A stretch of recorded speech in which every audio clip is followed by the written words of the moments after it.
I'm telling you, ghosts are real. We have proof now.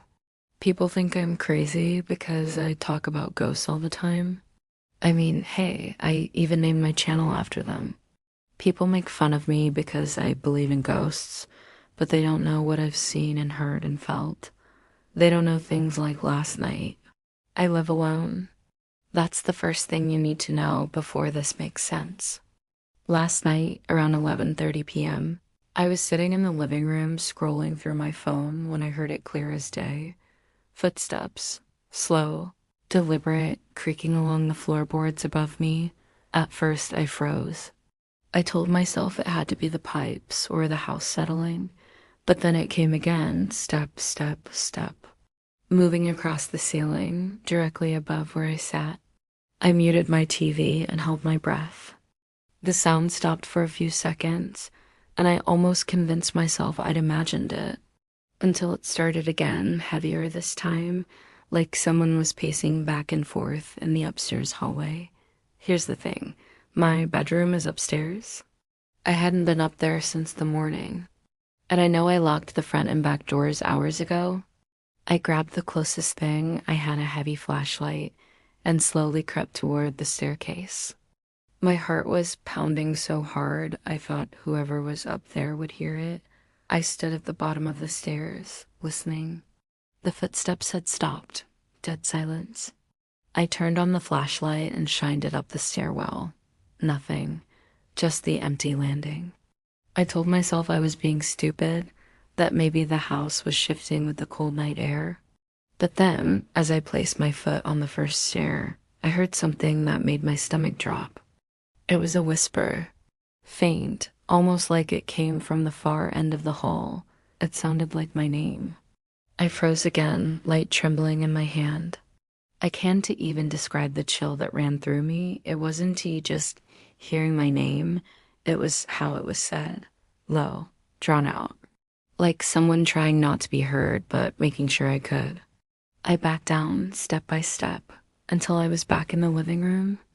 I locked myself in, every door bolted, and sat there wide awake until the sun came up. This morning, I went upstairs.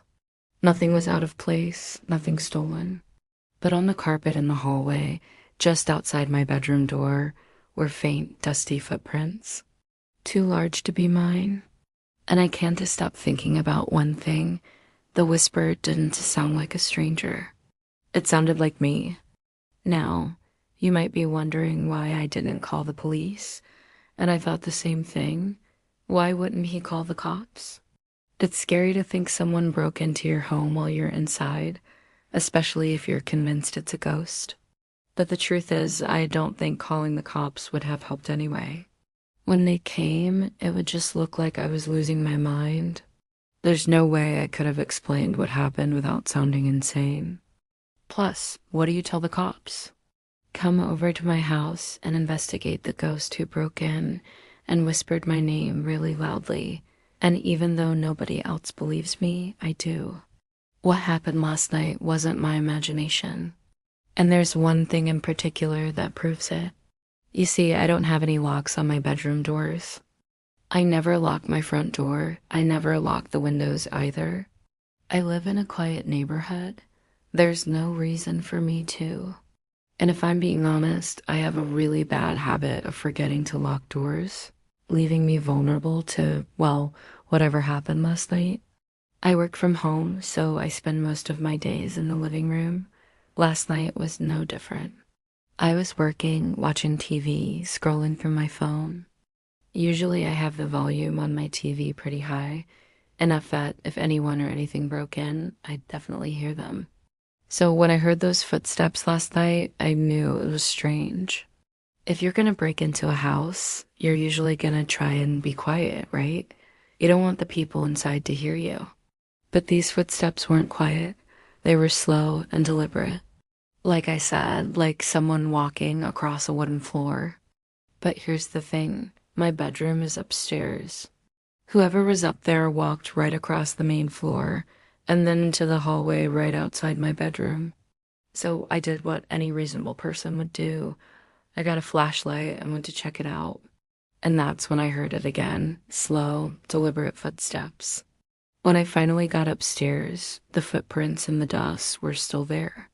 They were faint, almost invisible, like the person who made them had been wearing slippers, but they were big. These footprints were easily 2 sizes too big for my shoes. The person who left these prints wasn't wearing my shoe size. And that's when it hit me. I know exactly whose footprints these are, but it doesn't make any sense. You see, the house I grew up in was an old Victorian. We always called it a haunted house. Every board in the floor creaked. Every step in the attic sounded like a footstep from another world. And the most amazing part was that I wasn't alone. I grew up with ghosts. I saw them. I talked to them. I played with them, and one of them became my best friend. His name was Thomas, and we were inseparable. He looked like an old man with graying hair and glasses. He was always smiling. He never spoke, but he was always around. He followed me from room to room. He watched me when I was sad, and I swear I can remember him whispering my name when I was small, just like last night. Thomas is the only ghost I've ever met who could walk through walls.